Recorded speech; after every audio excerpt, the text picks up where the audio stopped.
HTML, आज हम लोग इन सीरीज ऑफ वीडियोस हम लोग सीखने जा रहे हैं। HTML एक प्रोग्रामिंग लैंग्वेज नहीं है, ये एक प्रेजेंटेशनल लैंग्वेज है। अगर मैं HTML के बारे में गूगल करता हूँ तो W3 स्कूल से सबसे पहले वेबसाइट यूज़ होती है। W3 स्कूल्स एक ऐसी वेबसाइट है जिसमें हम लोग बहुत कुछ जिससे हम लोग HTML के बारे में बहुत कुछ जानेंगे। HTML क्या होती है, कैसे HTML में कोड लिखा जाता है, HTML का यूज़ कैसे प्रोग्रामिंग में किया जाता है, तो वैसे हम लोग बहुत कुछ HTML में सीखेंगे। HTML is a standard markup language. It's a standard markup language. तो HTML एक प्रोग्रामिंग लैंग्वेज नहीं है, HTML एक मार्कअप लैंग्वेज है। और मार्कअप लैंग्वेज वो लैंग्वेज होती है जो कि टैग्स को यूज़ करके बनाई जाती है। बोलिए, तो HTML is a standard markup language for getting web pages. Markup language, तो मार्कअप लैंग्वेज क्या होती है वो देखते हैं। वेल, आप अगर एग्जांपल में देखें तो यहाँ पे एंगुलर ब्रैकेट्स यूज़ हुए हैं। एंगुलर ब्रैकेट्स होते हैं आपको ये लेस देन और ग्रेटर देन साइन, जिससे कोड के स्ट्रक्चर को दिया जाता है। तो HTML एक मार्कअप लैंग्वेज है जिसमें यहाँ टैग्स का यूज़ होता है। अब ये टैग्स क्या होते हैं, तो अगर मैं यहाँ पे एक नोटपैड खोलूँ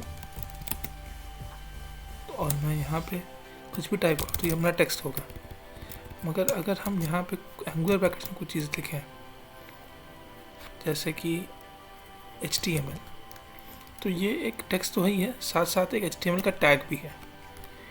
यहाँ पे जो भी चीज़ें हम लोग एक एंगुलर ब्रैकेट्स में लिखेंगे वो एक टैग होगा। तो ये क्या है, ये है HTML tag. HTML tag similarly तो HTML जो होती है वो एक मार्कअप लैंग्वेज है। सो HTML uses tags to make web pages। जी हाँ, HTML की यूज़ हम लोग करते हैं वेब पेजेस को बनाने में। तो HTML जो है लैंग्वेज है वो टैग्स को यूज़ करती है वेब पेज को क्रिएट करने में, और HTML टैग्स ही वेब पेज को बनाते हैं। तो HTML में हम लोग टैग्स को यूज़ करेंगे तो HTML एक मार्कअप लैंग्वेज हो गई। और HTML में हम लोग यूज़ करेंगे डॉक्यूमेंट को स्ट्रक्चर प्रोवाइड करने के लिए। डॉक्यूमेंट को स्ट्रक्चर प्रोवाइड करने के लिए हम लोग HTML को यूज़ करते हैं। तो HTML provides structure to the document. Okay, तो आगे बढ़ने से पहले हम लोग पहले एक IDE यानी कि इंटीग्रेटेड डेवलपमेंट एनवायरनमेंट इंस्टॉल करेंगे। इसका नाम है VS कोड यानी विजुअल स्टूडियो कोड। तो हम लोग विजुअल स्टूडियो कोड को डाउनलोड कर लेते हैं। ये code.visualstudio.com से आप डाउनलोड कर सकते हैं विजुअल स्टूडियो कोड को। मैं ऑलरेडी कर चुका हूँ। आपने फेवरेट, ये तीनों पॉपुलर अपने सिस्टम विंडोज़, लिनक्स और मैक तीनों के लिए अवेलेबल है। तो आप अपने करस्पॉन्डिंग सिस्टम वर्जन को देखते हुए विजुअल स्टूडियो कोड का सही वर्जन अपने सिस्टम में इंस्टॉल कर सकते हैं। मैं विंडोज़ को यूज़ करूँगा क्योंकि मैं विंडोज़ सिस्टम पे वर्क कर रहा हूँ। तो विजुअल स्टूडियो कोड से हम लोग आगे की चीज़ें स्ट्रक्चर बना के डॉक्यूमेंट्स को बना सकते हैं। ठीक है, तो ये हो गया अपना HTML का IDE। तो मैं खोल लेता हूँ विजुअल स्टूडियो कोड को। ये रहा visual studio code. Visual studio code में मैं पहले तो एक फ़ोल्डर ओपन कर लेता हूँ, एक नया फोल्डर, एक ओपन फोल्डर कर लेता हूँ और अपने डेस्कटॉप में ही एक नया फोल्डर बना लेता हूँ। इसका नाम रखता हूँ HTML कोड। इस HTML कोड फोल्डर को मैं आपके आगे पे ओपन कर देता हूँ। तो ओके, HTML कोड का फोल्डर अब ओपन हो चुका है अपने सिस्टम में। तो अब हम लोग फोल्डर को में कुछ फाइल्स क्रिएट करेंगे। तो HTML में हम लोग जो फाइल्स क्रिएट करते हैं उनका एक्सटेंशन होता है .html। तो जैसे हम लोगों ने एक फ़ाइल का नाम रखा index.html, तो फाइल का नाम हो गया इंडेक्स और एक्सटेंशन हो गया HTML। HTML और HTML दो एक्सटेंशन यूज़ होते हैं, मगर बेसिकली HTML जो आप यूज़ करिए, क्योंकि आपको HTML का जो लेटेस्ट वर्जन HTML5 है उसी के हिसाब से फाइल बनानी है। तो HTML5 जो लेटेस्ट वर्जन है HTML का, HTML5, ये देखिए इसमें कुछ नए टैग्स प्रोवाइड करे गए हैं जो कि HTML4 में नहीं थे, और HTML4 के कुछ टैग्स जो कि HTML5 में ऑब्सोलीट हो गए, उनकी जगह नए टैग्स इशू कर दिए गए हैं। ठीक है, मैं अभी हम लोग टैग्स में इसके बारे में आगे से जानेंगे। तो हम लोग आगे HTML के बारे में पढ़ते हैं। तो HTML एक मैंने कुछ एक्सटेंशंस, देखिए जैसे ही मैंने यहाँ पे HTML लिखा, HTML फिर विजुअल स्टूडियो कोड में जैसे ही मैंने यहाँ पे एंगुलर ब्रैकेट्स में HTML लिखा और ऐसे में एंगुलर ब्रैकेट बंद करता हूँ, देखिए अपने आप ये एक इतना पोर्शन और लिख दिया जाता है। ये मतलब ये है कि जैसे ही मैं एक टैग खोलता हूँ तो वैसे ही एक / और HTML लिख करके कुछ लिख के आ जाता है। तो ये एक्चुअली पार्ट होता है, ये करेस्पॉन्ड करता है ओपनिंग टैग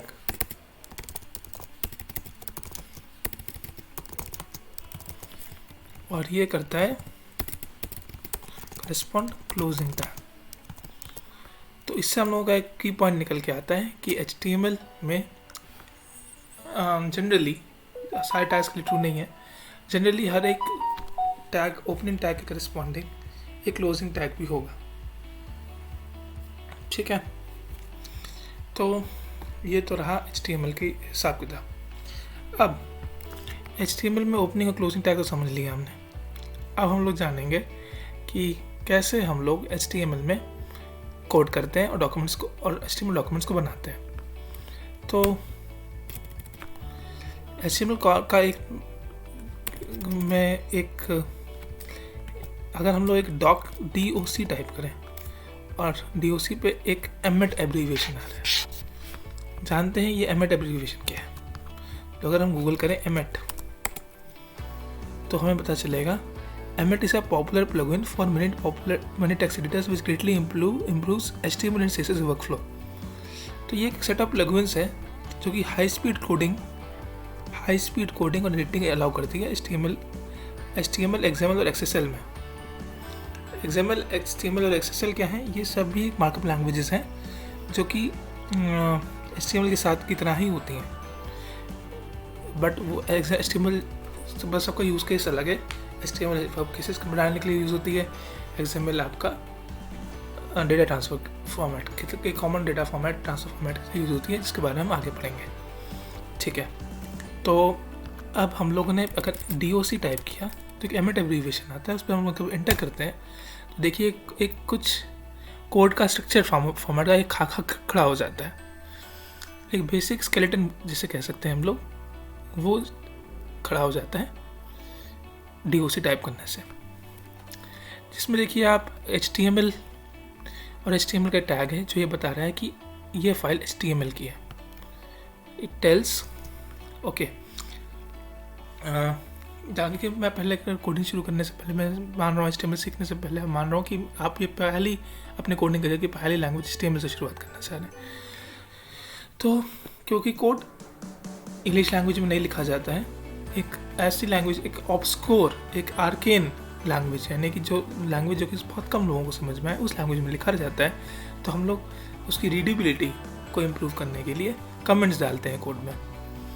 कमेंट्स कोड को थोड़ा सा अच्छी तरह से समझाने में मदद करते हैं। तो अगर हम लोग यहाँ पे कुछ कमेंट्स लिखने चाहें, जैसे कि मैं लिखता हूँ HTML लैंग्वेज कुछ EN, ये लाइन को एक्सप्लेन करने के लिए मैं यहाँ पे कमेंट डालता हूँ। तो मैं कुछ टेक्स्ट अगर टाइप करता हूँ तो अभी देखिए ये कमेंट नहीं है। क्यों नहीं है? कमेंट विजुअल स्टूडियो कोड में एक स्पेशल ग्रीन कलर से आते हैं। अब मैं Ctrl+K और C प्रेस करूँगा, देखिए ये लाइन कमेंट हो गई है। Ctrl+K और U से मैं इसको फिर से वापस सही कर सकता हूँ, Ctrl+K और C से मैं इसे फिर से कमेंट कर सकता हूँ। ओके, ये शॉर्टकट मैं नीचे आपके लिख के आ ही रहे होंगे। ठीक है, तो आप उससे वहाँ से रेफ़र कर सकते हैं। ठीक है, तो HTML में आप लोग कमेंट्स, जैसे मैंने इस लाइन को कमेंट लिखना है तो मैं अगर अगले लाइन में इसको ले आऊँ और कंट्रोल की सी दबाऊँ तो सिर्फ ये लाइन कमेंट होगी। तो ये क्या है, ये एक सिंगल लाइन कमेंट है। कंट्रोल के C helps us in providing single line comments to the document. Okay, ठीक है, तो ये हो गया। तो HTML के फर्स्ट लाइन के बारे में मैं डिस्क्रिप्शन लिखना चाह रहा हूँ, तो मैं लिख देता हूँ HTML provides HTML tag tells the browser so that the file we are reading is an HTML file, that the code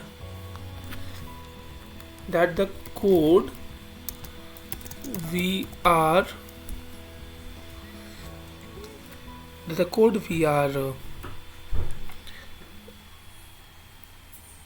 currently on is currently reading is an HTML code, is a HTML code। Okay, तो ये comments आप देख सकते हैं कि HTML में एक exclamation mark और डबल डैश से लिखा गया है और एक डबल डैश से एंड होता है और ये एंगुलर ब्रैकेट्स में लिखा गया है। ठीक है, ये आपके कमेंट्स हो गए जो कि रीडेबिलिटी को इम्प्रूव कर रहे हैं। तो HTML टैग मैंने यहाँ पे स्टार्ट करा और HTML टैग बंद किया, तो इसका ये मतलब हुआ कि जितना भी कोड इसके बीच में है ये सब एक वैलिड HTML कोड होना चाहिए, क्योंकि ये हमने HTML भाषा में लिखा हुआ है, HTML टैग के अंदर इनक्लोज किया हुआ है। ओके, अब हम लोग आते हैं head section of the application में। तो head section of the application में अगर मैं देखूं तो यहाँ पे एक हेड सेक्शन में हम लोगों ने HTML के अंदर डिफाइन करा हुआ है इसको। हेड सेक्शन में वो चीज़ें होती हैं that defines the resources that are used to display the page correctly।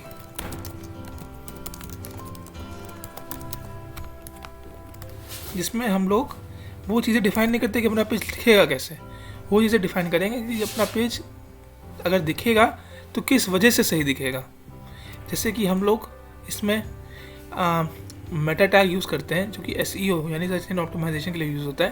ये सब कॉन्सेप्ट्स आप आगे देखेंगे। जिसमें टाइटल होता है, जिसमें हम लोग डिस्क्राइब जो टाइटल हम लोगों का पेज पे लिख के आएगा। चलिए,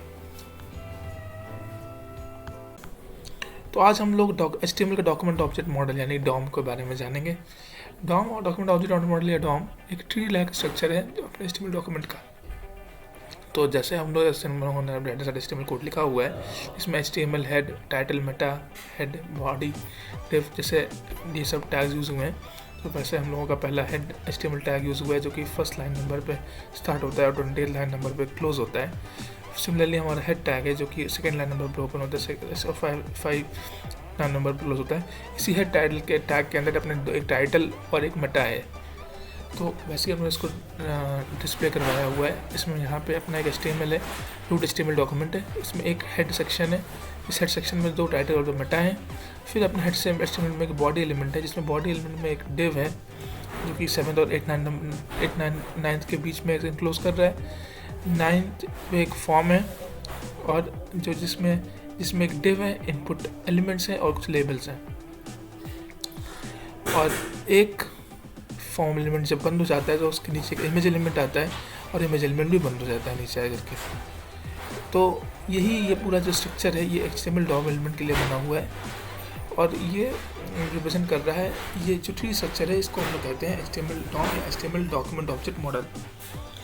तो यही है जो कि यही HTML डॉक्यूमेंट ऑब्जेक्ट मॉडल है जो कि HTML को अच्छे से रिप्रेजेंट करने का तरीका है। और जब मैं कहूँगा कि HTML DOM में एक पर्टिकुलर एलिमेंट को आप पिक करिए तो मैं इस ट्री में इस एलिमेंट को ट्रैवर्स करने की बात कर रहा हूँगा और मैं उस एक और उस डाउन ट्री में मैं इस पर्टिकुलर एलिमेंट की बात कर रहा हूँ जो कि इस ट्री को बिलोंग कर रहा होगा। ठीक है, तो होप्स भी कि मैंने आपकी अंडरस्टैंडिंग इस एस्टिमेट ऑफ ट्री के बारे में क्लियर कर दी हो। ओके।